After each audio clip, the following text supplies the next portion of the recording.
mag-download ng Kinemaster na watermark.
So, thank you so much mga ka-vibes for watching this video.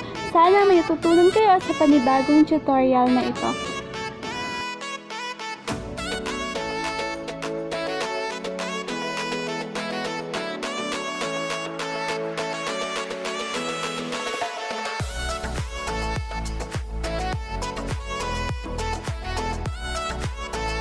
So, thank you so much mga ka-vibe for listening and watching for today's vlog.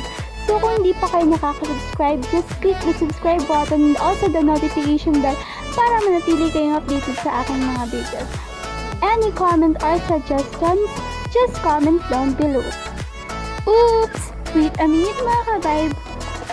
So, kung hindi nyo pa napapanood ng aking iba pang videos, just tap the end screen now na nakikita nyo sa inyong cellphone screen or computers.